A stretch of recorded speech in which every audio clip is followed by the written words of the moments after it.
Alrighty, so today's video is going to be a little bit more serious, kind of an intense topic, as you can tell probably by the title of this video. So we are going to be reading an article that was published by Daily Mail, where they're talking about mukbangs on YouTube and about a popular mukbanger or foodie YouTuber slash TikToker that sadly passed away very recently. So the title of the article is Unaliving for Clicks, the gluttonous social media stars who've become filthy rich by binge eating in front of millions of followers on camera at deadly cost of becoming obese. Let's get into it. This is the article right here. Again, it is on Daily Mail. It is by Cassidy Morrison. It is apparently the senior health reporter for dailymail.com. And then a couple bullet points. YouTubers who gorge on mountainous plates of food are raking in millions yearly. The videos mukbangs are meant to help solo diners feel less alone while eating. There are concerns that these videos foster disordered eating and poor self-image. All right, just going into it. The camera opens on a square table laden with McDonald's items. Fries, chicken nuggets, and burgers fill the screen in what can only be described as a smorgasbord of fast food. A larger-than-life... That's messed up. Host appears wearing a breathing tube meant to aid in poor sleep, a sign of drastic weight gain, before gorging himself on over 40 emotional, turbulent minutes in which he has a breakdown about surpassing 400 pounds and pins his anxiety on the amount of fried chicken that he eats. I wonder who they're talking about.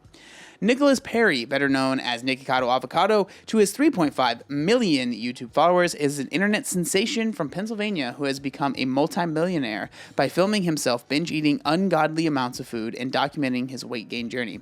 Mr. Perry, 30, has come a long way since his first video disavowing veganism in 2016, when he appeared youthful, svelte, and jovial. Fast forward 7 years, and 150 pounds later, he is a very different person. I think that we can all agree, if you've seen the before and afters of Nikocado, it is like truly incredible. Truly, like, it is one of the craziest things I've ever seen. It's insane.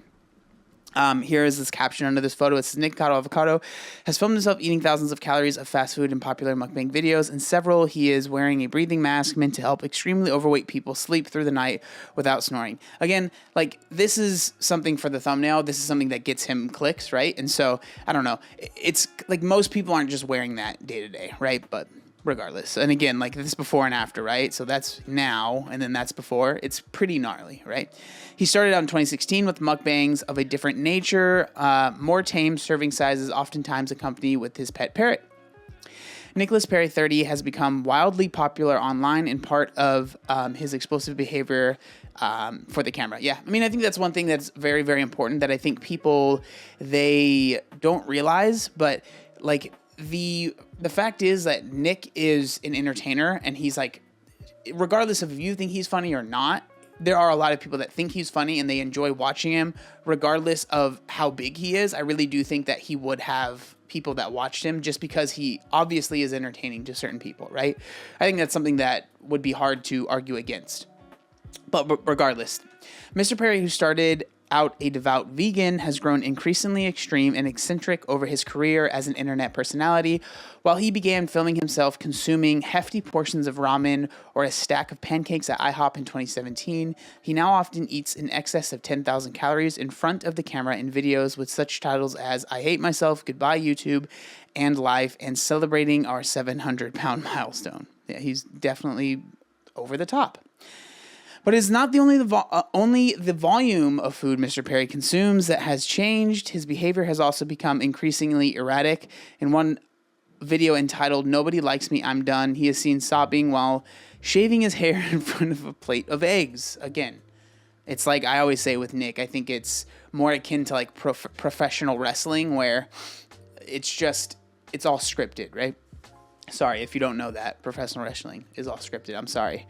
In another video, Mr. Perry films himself smearing Cheetos-colored ramen noodles all over his face, while in others, he is seen having screaming matches with his now ex-husband, Orlin. Yeah, okay. But the emotional turbulence has paid off. His net worth is reportedly $7 million, a staggering sum that landed him a $2.3 million penthouse in Las Vegas. Mr. Perry has confronted some health consequences because of his risky lifestyle in several videos. He is wearing a type of ventilator called a BiPAP machine that very obese people need to help them breathe as they sleep. So that's not wrong, but it's also not completely true, right? I know there are plenty of people that are not obese that use something similar. I mean, a lot of times because of your weight, a lot of times like literally the weight in like around your neck and your mouth make it so it's dangerous to sleep. But it's not only, obese people, but regardless. He has also complained of blurry vision, pain in his abdominal and testicular areas, ED, and frequently diarrhea. Still, Mr. Perry has not voiced any plans to reverse course in an effort to restore his good health. Instead, Nikocado has worried users and medical professionals who know full well what could happen to him if he does not drastically improve his health. Definitely not a healthy thing that he is doing. I don't think I would struggle to find anyone that would say that what he is doing is completely healthy and normal, right? Now, this is when it gets kind of sad, right? And so TikTok star Waffler69, real name Taylor Lejeune, who gained internet fame for eating bizarre and sometimes expired foods, passed away of a suspected heart attack last week.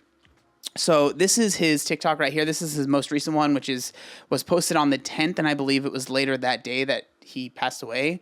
Again, he just does, kind of videos where he's eating kind of weird, eccentric things. So this is like a giant Fruit Loop, and he's dipping it in milk here. Y'all think that milk's gonna make it taste a little more Fruit Loopy than it did? I don't know. So again, he seems like a nice dude. Like, and if you look at all of the comments, people are very sad, right? Rip, rest in peace, rest in peace. Like, people are really bummed out, right? It says, wow, this is so unreal, rest easy. I always loved watching you. You spread so much happiness and much laughter to all, rest easy, right? So people are taking this hard. Of course they are, right? His fans and stuff like that. Lejeune boasted 1.7 million followers on the platform, where he posted quirky videos of himself trying watermelon-flavored toast and promotional Addams Family cereal from the 90s, among other suspect food choices. TikTok star Waffler69 has died from a suspected heart attack at age 33, pictured in his final video. So yeah, that was his final video right there. Again, eating another kind of strange meal. I don't know. Waffler69 began experiencing discomfort at home and called his mother before ringing for an ambulance to take him to the hospital, where he later died. It's very sad. Taylor's father and grandmother suffered from genetic heart problems, which exacerbated his existing health issues. And then continuing on, he was celebrated for his enthusiasm in sharing his eccentric food finds, such as a giant Fruit Loop or a canned cheeseburger. Lejeune's brother said Taylor died of a presumed heart attack. These types of videos are called mukbangs, a South Korean phenomenon that exploded in popularity in the U.S. in 2015. A mukbang is a I don't know how to say that word, of the South Korean words eating and broadcast. In the videos, users display a mammoth amount of food in front of them and chow down while the camera rolls. I would say, that's mostly right, but I think like it's not always a mammoth amount of food, but obviously with the more popular ones, that's what gets the clicks. It's like a lot of times with YouTube, you do it for the thumbnail. Like the amount of times I know people personally that they order a giant amount of food and it's like they don't even plan on eating all of it, or they know they're not going to eat all of it, but the more food they get, or the more boxes they get, or the more bags they get of that food to make it look like there's an insane amount of food, the more people that will click on the video, right? We've talked about Candy. We've had her on the channel before, and she's even talked about it in videos where she intentionally orders fast food because she knows that the fast food is going to get more clicks than, say, a healthy mukbang, or even like getting pho or getting noodles or something that's like not like completely healthy, but it's not fast food, right? Fast food gets the views. That's just it is what it is, right? Okay. It should come as no surprise that medical professionals are worried about the trend. Dr. Zach Uden, a general medicine practitioner from the UK, told Daily Mail, "We are not at the door of the obesity epidemic or well into the epidemic." Yeah, that's definitely true. For us to be therefore glamorizing vast caloric consumption or even binge eating is crazy, isn't it? You're normalizing the abnormal. Yeah, I mean, I'd agree. I think it's one of those things that the way I see it is like people will always gravitate towards sensationalized content, regardless of it's like an amount of food that you're eating, or even me. Like if I make a video where I'm like freaking out and I'm like really like yelling and screaming, those videos, they just do better, right? It's just sensationalism is what gets clicks. It is what it is, right? If we look at the title of this article, it is very sensationalized, right? Dying for clicks, the gluttonous social media stars who become filthy rich by binge eating in front of millions of followers on camera at deadly cost of becoming obese, right? It's like the more extreme that you are, the more likely you are to get clicks and get views and get attention. It just is what it is, right? But regardless, Dr. Zach Uden, a general medical practitioner. Oh, yeah, I already read that. And then a sweeping 2020 analysis of different reports detailing why people are attracted to mukbang concluded that many feel emotionally connected as they watch people eat and talk to the camera. But for more extreme and grotesque videos, experts warn people with eating disorders may watch them to fulfill a fantasy or fetishes for sexual reasons. That's definitely true, and I think another part of it is people that are like. I know firsthand, like people that are in prep, right? Like getting ready for a physique show or a bodybuilding show, they watch a lot of these types of videos because again, it like makes them feel better about where they are, how little they are eating. And again, I guess you could argue that's an ED or not. That's a whole nother topic, but it's definitely, yeah. I mean, that is 100%. Like there is a large amount of the people that are watching these videos.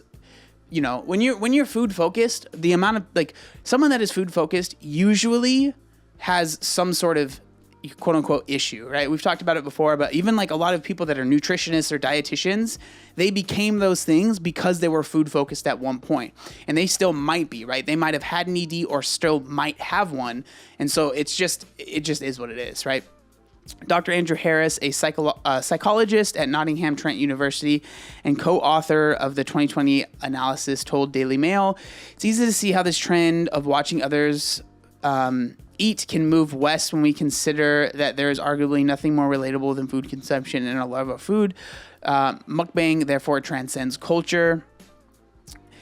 Dr. Harris added, "There are, of course, further negative consequences associated with mukbang, such as excessive food consumption and weight gain due to social comparison and mimicking, as well as creating altered perceptions of food portioning, healthy eating, and the glorification of binge eating disorder. The types of mukbang videos differ geographically, according to Dr. Harris, who said content creators in Korea are more interested in highlighting the foods in front of them rather than their personal lives. Dr. Harris said Western versions appear to shift the focus on the content creators themselves. The West appears to have brought a contest or food challenge element to the concept, not too dissimilar from those scenes on popular TV shows such as Man vs. Food. Yeah, I definitely see that. Watching a mukbang video can feel like catching up with an old friend, even if that old friend lives across the country and is eating a mountain of KFC compared to your turkey sandwich. Yeah, I mean, that's definitely one of the biggest things that people really like about mukbangs is that they feel like they're eating with someone. Again, for me, I've always said this. I don't understand it. I don't want to watch someone eat food. I don't even like eating food when I do like a full day of eating. I don't want to be like eating the food on camera. It just is weird to me. But again, we're all different, right? Some of the videos designed to feel like gathering of friends. Nikocado Avocado often appears alongside fellow mukbanger Hungry Fat Chick or Candy Godiva, who has become a fixture in the mukbang video scene with more than 261,000 YouTube subscribers. Her net worth hovers around 1 million. A 2017 report on the subject said, one possible motivation of mukbang viewers was they are forming a kind of viewing community via interacting and communicating with each other on a common interest, which promoted elevated feelings of pleasure and belonging. Yeah, I mean, everyone wants like to feel like they belong to something, right? They want to be part of a group. That's a huge part, I think, in just anyone's life, right? Something that we all really, really like. But an innocuous want for companionship over dinner has the potential to send viewers down a dangerous path of physical and emotional unwellness. The excess depicted in the videos is treacherous for people with a history of disordered eating, I agree, which has become more common in recent decades, especially in combination with obesity. Mental health experts fear that videos glorifying binge eating, a disordered eating practice which a person loses control and eats with abandon. In 2020, an analysis of mukbang studies said since individuals eat with their eyes, seeing someone binging on these unhealthy foods could trigger a response in the viewers because it might cause viewers perceive binge eating as a normal behavior. I can see that. I mean, I feel like at some point you have to use your kind of like critical thinking skills and be like maybe eating 4,000 calories of KFC in the middle of the day is probably not the best idea. But again, everyone's different. The total prevalence of lifetime eating disorders among U.S. adults is reported to be about 2% of young adults appear to be more at risk of eating disorders compared to their older counterparts. And while young women account for the majority of individuals with anorexia and bulimia, males and females are almost equally at risk for having binge eating disorder. Watching the videos could have an extremely deleterious effect on an already unstable person. A 2020 report from Swedish psychiatrists found that while many viewers of the mukbangs with a history of binge eating can feel able to stave off a binge, another large share attest to how watching mukbang videos may trigger them to relapse into loss of control eating. Mukbangs exploded in popularity around 2015. We've already talked about this. The obesity has tripled since 1975. Yeah, we already know 43% of Americans are obese. Obesity is a complex blah, blah, blah. I mean, we know all this. All right, here we go. Since 2006, genome-wide association studies have identified more than 50 different genes associated with obesity. Despite the condition's strong roots in genetics, poor diet and lack of exercise can do a lot of damage in a short window of time. A search for a mukbang on YouTube will generate thousands of results, and the trend has shown no signs of ebbing in public. Appetite for mukbang videos remains strong despite the severely negative effects on the star's health. And then it talks about Nick's, like, that he bought something really expensive, which, again, I don't really care about. So my thoughts on this are, I really struggle because I understand that, like, yeah, these mukbangs are clearly not healthy, right? I don't think that anyone would argue that. But so the argument then becomes, should we ban these types of mukbangs from existing on YouTube or TikTok or whatever, right? We'll just stay on YouTube. I don't know how we do that. I've talked about this before, but I don't know how we completely like ban mukbangs other than just like literally saying you cannot eat on camera on YouTube, which I think would be pretty intense. But I mean that, like, because the only way people will be like, well, I think Nick should have his channel deleted. Is it like, okay, Nick should have his channel deleted because of his size? So is it like, if you're over a certain amount of weight, you can no longer do mukbangs, right? Because there's people that are not overweight that do them and they don't seem to get the attention that Nick does or anything like that, right? And so is that the answer? I doubt it, right? And the thing is like, that I feel like is glossed over is the fact is like, people will do almost anything for attention. Like, getting attention on social media for a lot of people, myself included, is like the biggest high that you can imagine. The money is great. The money is great, obviously, right? But I truly believe that even if these videos got demonetized and they didn't exist, maybe Nick wouldn't be doing it because he's used to making so much money, but I can almost guarantee there are still people that are going to do mukbang type videos if it gets them attention, because attention is like one of the, it feels so good for someone that maybe has never had it before, right?